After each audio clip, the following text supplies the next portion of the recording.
आइए विज्ञान का सेशन स्टार्ट करते हैं। भौतिक विज्ञान का जो हमारा चैप्टर चल रहा है, प्रकाश परावर्तन तथा अपवर्तन। कैसा लग रहा है आपको ये चैप्टर?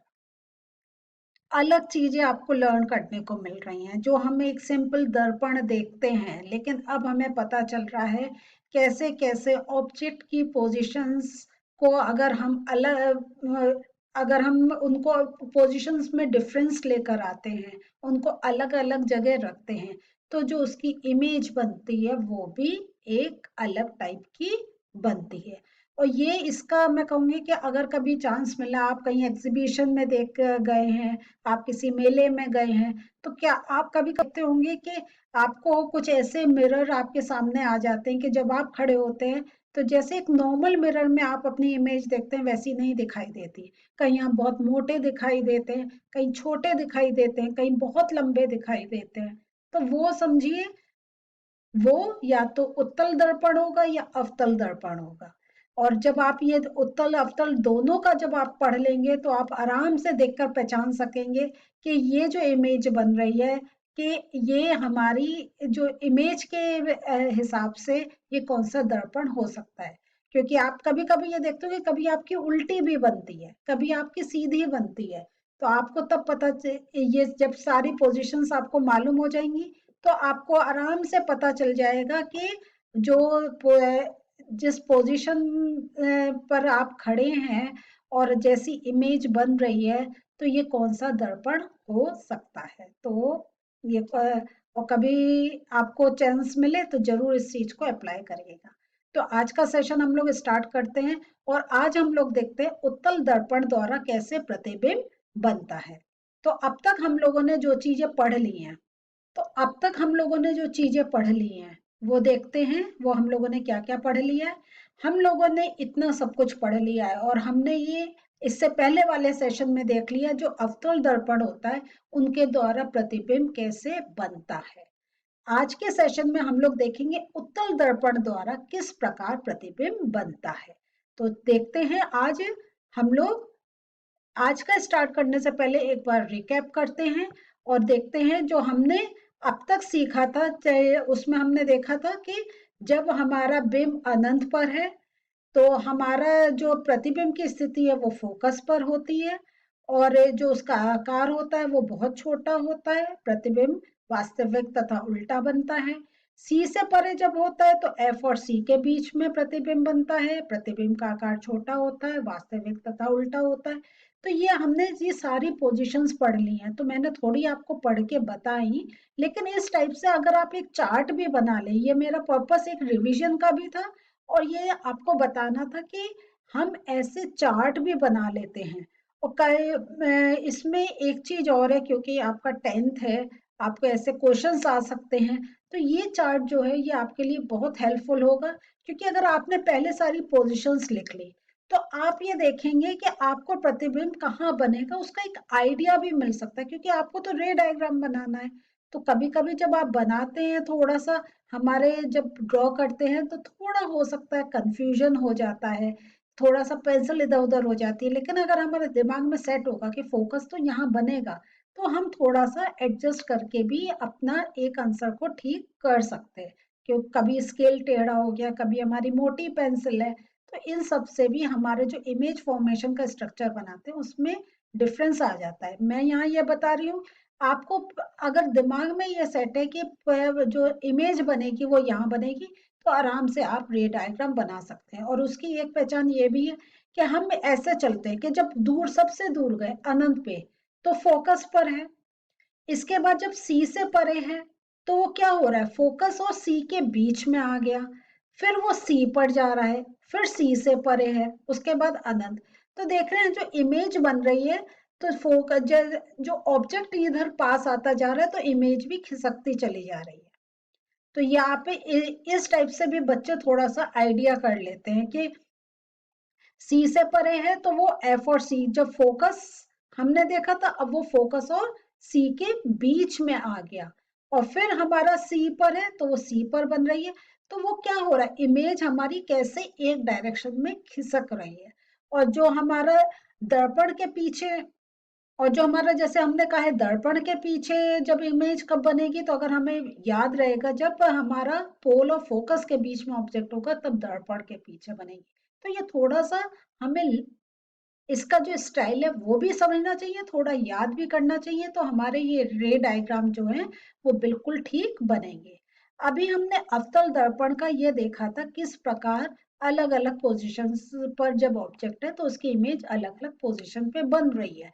आज अभी जो हम देख रहे हैं वो तो देख रहे हैं कि अवतल दर्पण का उपयोग क्या है।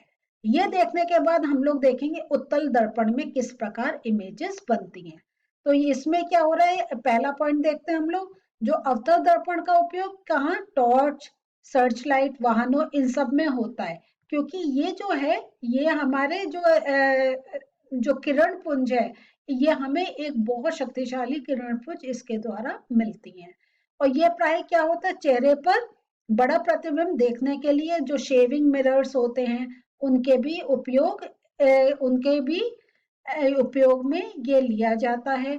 जो दंत विशेषज्ञ हैं ये भी अवतल दर्पणों का उपयोग करते हैं, क्योंकि हम देख रहे हैं कि जब हमने देखा था तो इमेज एनलार्ज हो रही थी, बड़ी हो रही थी। तो ये जो अवतल दर्पण है ये जो ऑब्जेक्ट होता है उसकी इमेज बड़ी करके दिखाते हैं। तो अपने आप ये सोच लीजिए कि कहाँ कहाँ हमें बड़ी इमेज चाहिए होगी तो वहां वहां ये दर्पण रहेगा। सौर भट्टियों में सूर्य के प्रकाश को केंद्रित करने के लिए तो ये क्या होता है, हमने इसमें क्या देखा कि वो एक वो कन्वर्जिंग लेंस देखा है कि वो अपने अंदर सारी किरणों को एक साथ जोड़ लेता है। तो यहाँ ये सौर भट्टियों से सूर्य के प्रकाश को केंद्रित करने के लिए भी अवतल दर्पणों का उपयोग होता है। और ये आपसे पूछा जाते हैं। तो ये जितने पॉइंट्स मैं दे रही हूँ ये क्वेश्चंस को ही एनालाइज करके आपको ऐसे पॉइंट्स में समझा रहे हैं जैसे आपको ये जल्दी जल्दी याद हो जाए। अब हम लोग देखते हैं उत्तल दर्पण द्वारा प्रतिबिंब कैसे बनता है। इसमें जो सबसे इम्पोर्टेंट बात है वो देखिए कि जो उत्तल दर्पण होता है इसमें जो फोकस और जो सेंटर ऑफ कर्वेचर वक्रता केंद्र जो होता है वो दर्पण के पीछे होता है। तो ये आप इस बात का आप ध्यान दीजिए कि ये जो आपका है उत्तल जो है, तो उत्तल में क्या होता है कि हमारा ये देखिए ये पार्ट हमने ये जो कर रहे हैं ये हम कॉन्वेक्स मिरर उत्तल दर्पण की बात कर रहे हैं। तो इसमें हमने ये देखा ये क्या है, ये सर्कल से ही काटा हुआ माना है। तो अब अगर हम ये जो है तो इसका मतलब यहाँ पॉलिश कर रहे हैं तो इसका जो प्रिंसिपल एक्सेस जाएगा वो तो इसी साइड जाएगा ना, बाहर तो नहीं आएगा। तो ये जो होता है इसके जो फोकस और जो सेंटर ऑफ कर्वेचर होता है वो इधर होते हैं। जो अभी हमने अवतल का देखा था वो सामने थे, है ना, क्योंकि हमने इधर पॉलिश करा था, ये सब सामने थे। लेकिन यहाँ पे उत्तल में ये सब पीछे की तरफ आ जाते हैं। तो अतः बिंब को केवल दो ही स्थिति में मिल सकती है, एक अनंत दूरी तथा दूसरा दर्पण के ध्रुव तथा अनंत दूरी के बीच में। तो हमने जब हमने अवतल दर्पण का देखा था तब हमें बहुत पोजीशंस मिली, लेकिन उत्तल दर्पण में हमें सिर्फ दो पोजीशंस मिलती हैं। क्योंकि अभी ये मैं आपको और नेक्स्ट सेशन में और समझाऊंगी, लेकिन इसका एक रूल है कि जो हम ऑब्जेक्ट रखते हैं वो हमेशा जो मिरर होता है उसके लेफ्ट हैंड साइड में रखते हैं। तो इसलिए जब हम लेफ्ट में हम जब ऑब्जेक्ट रखेंगे तो हमें दो ही पोजीशंस मिल रही हैं यहाँ पर, कि एक तो है अनंत दूरी और दूसरा है ध्रुव तथा अनंत दूरी के बीच में। तो अब वो कैसे बनते हैं, तो ये जो बिंब की अनंत दूरी पर होने की स्थिति में उत्तल दर्पण द्वारा प्रतिबिंब का बनना इसमें देखेंगे, और बिंब का उत्तल दर्पण के ध्रुव तथा अनंत दूरी के बीच में जब बिंब है तब। तो क्योंकि इसमें सिर्फ दो पोजीशंस है तो इन्हीं दो पोजीशंस को आज हम लोग सीखेंगे कि ये उत्तल दर्पण में इनकी इमेज कैसे बनती है। तो जब हमारा बिंब अनंत दूरी पर है, जब अनंत पर है तो हम ये देख रहे हैं कि जो हमारी जो रेस है, तो याद है हमने जब अवतल दर्पण करा था तो हमने यही चीज सीखी थी कि एक तो प्रिंसिपल एक्सेस के पैरेलल एक सेंटर ऑफ कर्वेचर का हमने पॉइंट दिमाग में रखा था, और उसकी ही हेल्प से हम देखते हैं वो दो रेस कहाँ से मिलती हैं। सेम यहाँ पे जाएगा। तो एक क्या है, जब अनंत दूरी से आ रही है तो एक तो हमारी क्या हो रही है, एक फोकस पर है, ठीक है, और एक हमारी सेंटर ऑफ कर्वेचर पे ये जो जाती है वो उसी रास्ते वापस हो जाती है। तो जो प्रतिबिंब की स्थिति कहाँ होगी आपकी, फोकस पर, और ये फोकस कहाँ है, दर्पण के पीछे।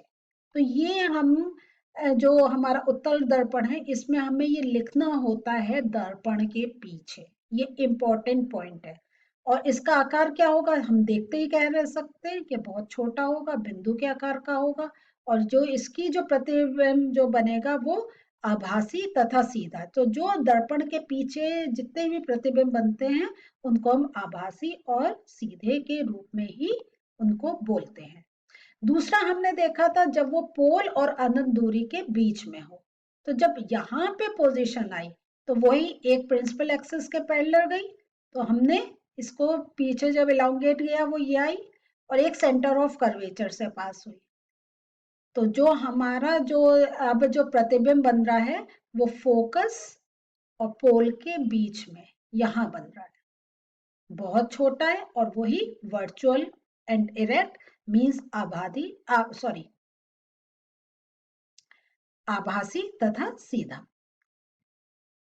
अब हम लोग देखते हैं उत्तल दर्पण के उपयोग। तो उत्तल दर्पण, अब हम लोग देखते हैं उत्तल दर्पण के उपयोग।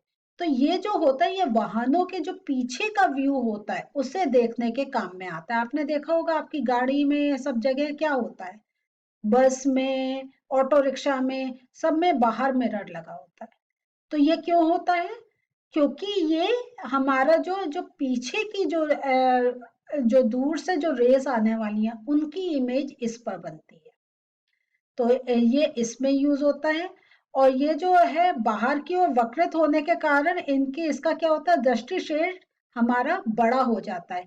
क्योंकि आपने ये पढ़ा है कि उत्तल दर्पण जो होता है वो उसको हम डाइवर्जिंग लेंस कहते हैं, क्योंकि वो रेस को फैलाता है। तो जब वो रेस को फैलाता है तो हमारी जो इमेज फिर क्या होगा, बहुत बड़े जो एरिया से हमारी इमेज बनकर आएगी। तो हम पीछे का काफी जो एकदम पीछे मुड़ के नहीं देख सकते, और पीछे का काफी जो अच्छे एरिया से एक इमेज बनकर आएगी, और हमें ये पता चल जाएगा कि जो पीछे से किस प्रकार का कैसा किस स्पीड से वाहन आ रहा है।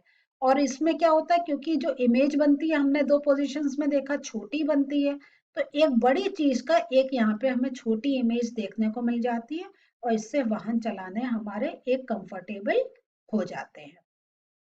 और इसका उपयोग जो बहुत ज्यादा शार्प जो टर्न्स होते हैं जैसे पहाड़ों में, या कहीं बहुत ज्यादा कर्व वाली कोई रोड है जो घूम घूम कर है, तो यहाँ पे उसके जो इसका कर्व जाता है उससे थोड़ा सा पहरे लगा देते हैं।